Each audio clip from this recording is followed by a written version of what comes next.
tey jii un jour une actu Marcel Farba Maroun ñuy taxaw ci benn ci institution yi nekk fii ci réew bu Sénégal di waaj a soppi ay membres am c'est ça. c'est ça il n'y a donc pas que l'Assemblée nationale bi nga xamante ni moom mooy waajal soppi ay membres am comme institution am na tamit li nga xamante ni moom mooy le Haut Conseil des collectivités territoriales ndax mercredi 20 juillet bi passé ca Conseil des ministres président Macky Sall daal di signer décret buy fixer date bu ñu nar a renouveler mandat membre wu HCCT yooyu noonu donc le 4 septembre ñu ko jàpp ko ñeenti fan ci weeru septembre bi ñu dëgmal le scrutin ngir renouveler mandat yooyu les hauts conseillers la ñuy nar a tenir donc ñu leen di nar a tabb pour ci benn scrutin bi nga xamante ni majoritaire départemental la benn élection bu ñu nar a débuter à 8h et qui sera clôturé à 18h sachant que préfet yi bu leen neexee ñu retardé ko au besoin li nga xamante ni moom mooy fin du scrutin boobu noonu élection des hauts conseillers du HCCT ñoom ñu tijjil ko liste de candidature des partis coalition de partis mais aussi aux coalitions indépendantes et puis ñuy fàttali que Macky Sall daal di signer un deuxième décret pour convoquer le collège électoral à la date sus indiquée soxna Naata. collège électoral boobu Marcel ñan ñoo ci bokk. justement donc collège électoral boobu noonu li ñu mën a jàpp mooy benn ci spécificité élection buy jëm ci wàllu HCCT bi mooy que citoyen en âge de voter yi ak ñi nga xamante ne dañoo inscrire ci liste électorale yi du ñoom ñëpp la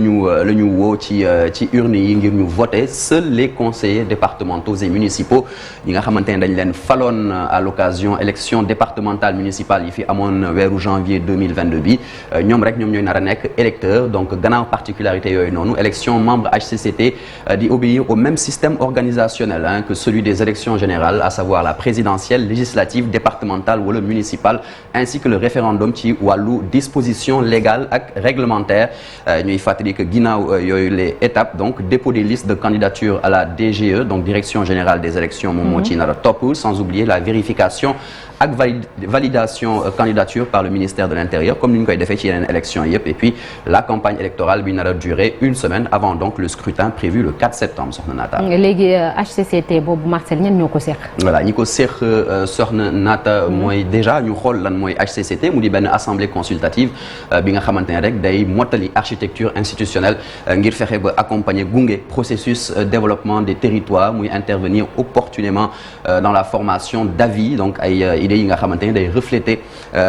en tout cas préoccupation askan bi muy compter donc 150 hauts conseillers ñi nga xamante ne dañ leen di désigner pour un mandat de 5 ans juróomi at instance yeeg structure HCCTI di assemblée plénière bureau ak tamit la conférence des présidents sans oublier les commissions et les services administratifs ngir fexe rek ba assurer équilibre bi donc ñu toll ci 80 conseillers la ñuy élire au suffrage universel indirect 70 yi ci des désignés par le chef de l'État parmi donc les membres de la société civile organisation socio-professionnelle ak yeneen i catégorie de la société soxna Naata. ginnaaw loolu Marcel dañuy taxaw tuuti ci HCCT fu mu soqeekoo. waaye tamit lan lañ ko sant ci liggéey. voilà donc depuis 2016 on peut le dire li nga xamante ne moom mooy projet de réforme constitutionnelle bi ñu soumettroon au référendum du 20 mars 2016 daal di koy introduire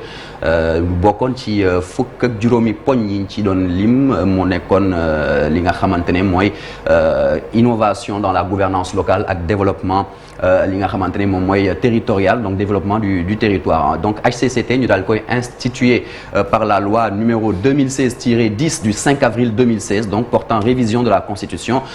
qui a été adoptée donc par l'Assemblée nationale en sa séance du mardi 28 juin 2016 HCCT nag ñoom seen benn ci seen mission mooy renforcer participation active acteurs territoriaux yi à la définition instauration ak évaluation politique publique territoriale muy élargir tamit li nga xamante ni moom mooy espace de dialogue yi consultation ak concertation ci processus de prise de décision bi nga xamante ni day jëm ci wàllu collectivité territoriale ngir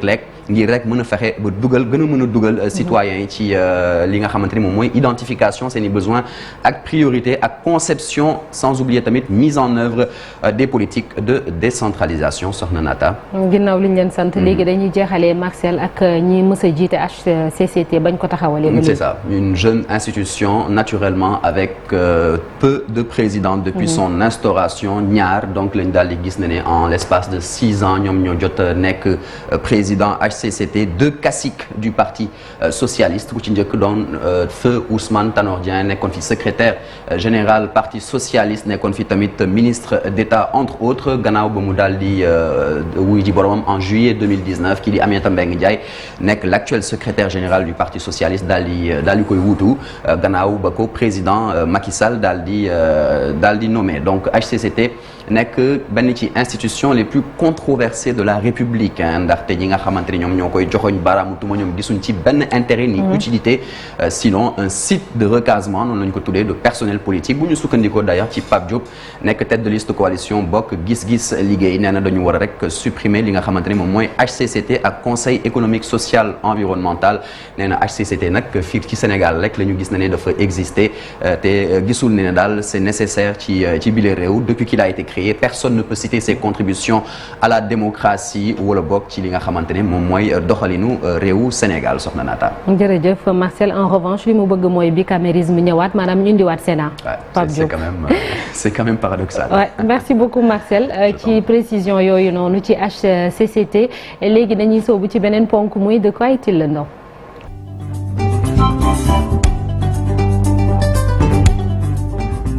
tey jii de quoi est-il le nom fii la ñuy des ci Ndakaaru rawatina ci banlieue bi dem ba ca Géejawaay am na benn diwaan bu siiw sax Habib Faye maa ngi lay nuyu di la ziar Habib tey fan nga ñu yóbbu ci Géejawaay.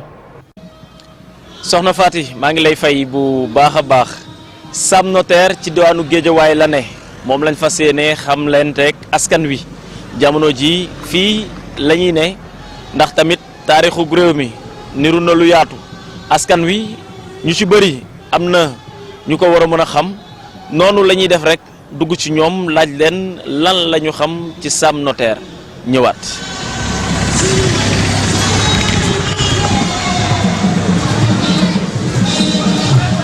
grand da nga def. sant yàlla. yow fi nga dëkk. fi laa dëkk waaw. Sam Notaire. non Sam Notaire nag xaw ma turu fi mu juddoo nag quoi waaw mais fii laa dëkk fii laa juddoo nag. mais comme sunu grand bi di ñëw wala nga si laajoon moom dinañ la wax comme Sam Notaire tur fu mu jugee wala affaire yooyu. d'accord kon xaaral ñu dem laaj grand bi di ñëw. grand nuyu naa la. waaye yaa ngi am jàmm di sant bu baax a baax. Sam Notaire.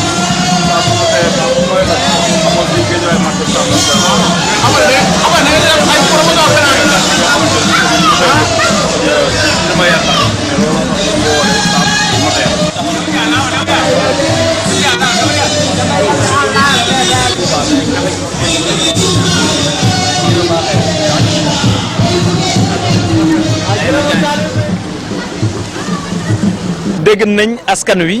seeni xalaat ci Sam Notaire fan la jógee ñu ci bëri umpale nañu ko xamuñu ko waaye ngir loolu lépp mën a antu dañuy dem seeti délégué de quartier bi mi ngi tudd Chérif Dia wute nag bi nekk ci plateau bi waaye moom la ñuy dem seeti ji moom mooy ki ñuy xamle taarixu dëkk bi taarixu Sam Notaire ñu dem ñëwaat.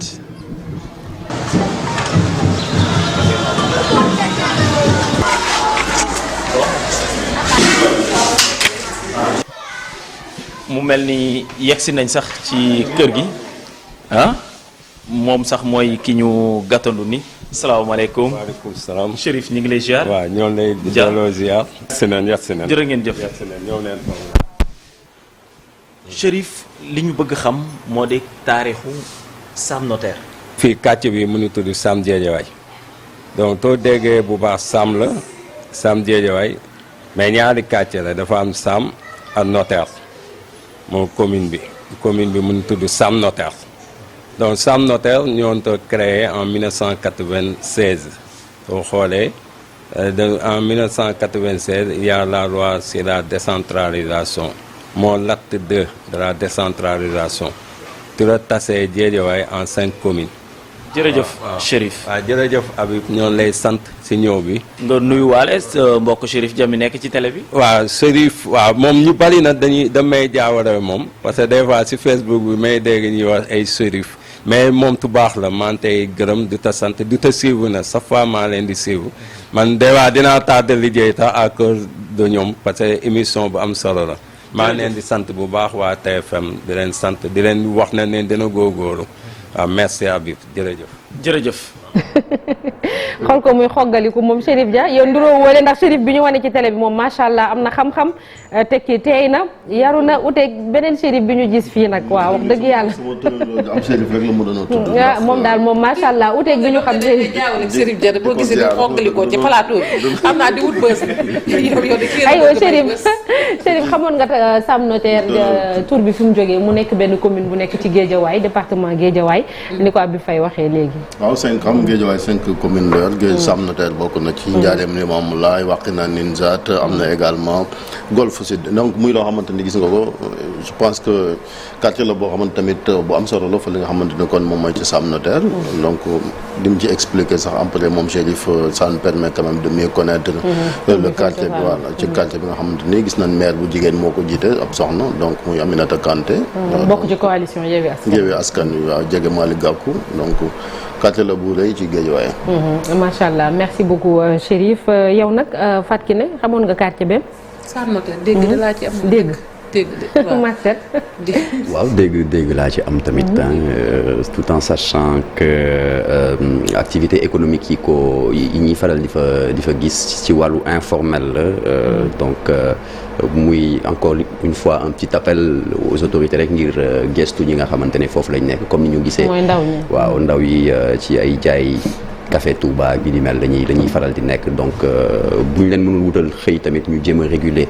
li nga xamante ne moom mooy métier yu mel nii ngir jeunes yi mën cee gis seen bopp gën cee mën a gis seen bopp.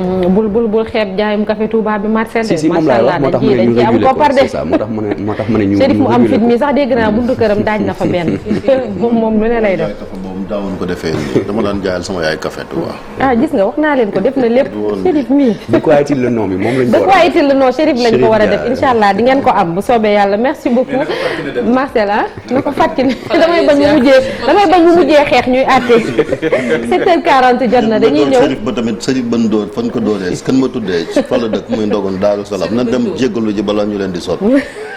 jërëjëf Chérif alors il est 7h40 dañuy ñëw dem fële ca RFM ñuy dalal Cheikh Bara Gueye moom opérateur économique la ñu investir ko ci liste départementale Benno Bokk Yaakaar ñun ci kanam incha allah ci ñaareelu pàcc bi dinañ dellu si dalal Daouda Mine ci jàngat bi dalal itam Cheikh Oumar Sy bokk ci coalition Aar Sénégal bu 8h jotee ñu ñëwaat ci ñaareelu pàcc bi à tout à l'heure. yéen ànd ak ñun jërë ngeen jëf ci déglu ñu ci biir bus Dakar Dem Dikk bii woy leen di ñu déglu li gën a neex mi ngi ci kanam.